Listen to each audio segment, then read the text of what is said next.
So here is how to properly make and spin Aebleskivers. First of all, you should not short yourself the oil. There should be standing oil in the bottom of each round thingy. Batter goes in. Don't fill it too high.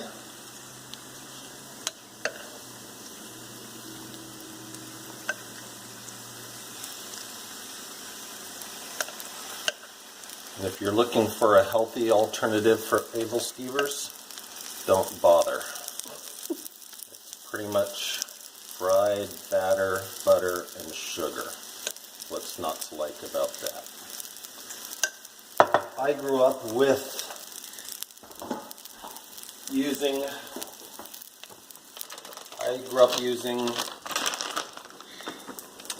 applesauce, was what my mom taught me.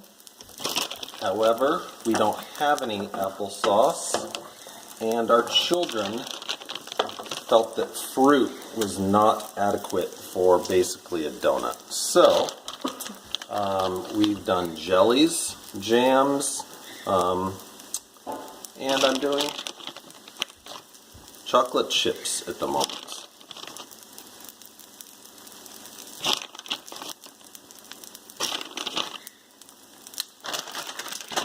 Once the filling is in, you top it all off, cover it up,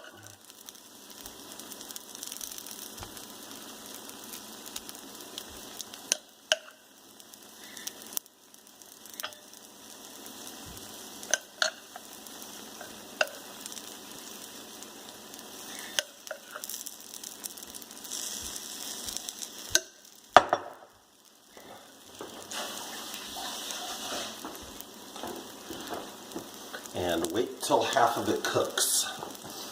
The most important thing, and this might have been discovered by my brother-in-law Jeff. Turning is very difficult. Using wooden skewers is probably the best. We didn't have wooden ones, so we're using the metal ones right now.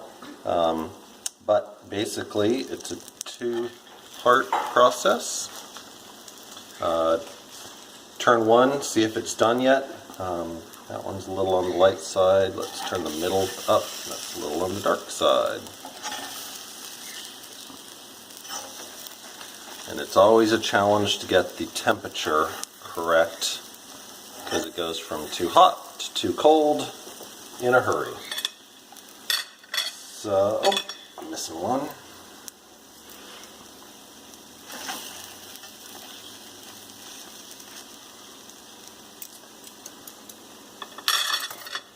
When they are done, they look like this, and my daughter is going to show you how to eat one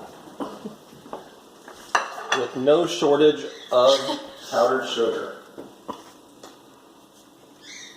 You gotta dip it in the butter and then bury it in powdered sugar.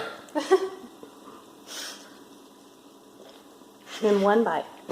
One bite. Don't inhale the powdered sugar. Can be painful.